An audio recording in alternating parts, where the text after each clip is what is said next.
dos individuales puestos a arrestar durante la operación contra illegal droga.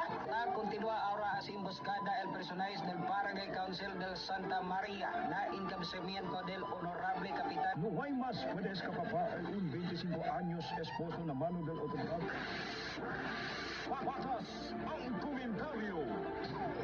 Tiempo pa di Arroyo, tiempo pa mga bisilos di Estrada. Kwanto administrasyon niya pasa mo lang siyempre kung pamagatada sila pasa-pasa resolusyon, pero no hay solusyon. Makalingaw ang mga drama, programa ug musika. Wala lang ka magkasukan pag-usama nga atong mga dan.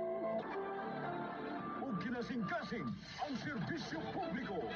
Ako si Milagros Cuenca Gumalal. At kami nagpasalamat sa nadawat nga desk assistance gikan sa Wonder Julialista Incorporated. Diyos atong alagaran, inaagi sinuray nga pagserbisyo sa iyang mga katawan. Ang pinakamasaligan.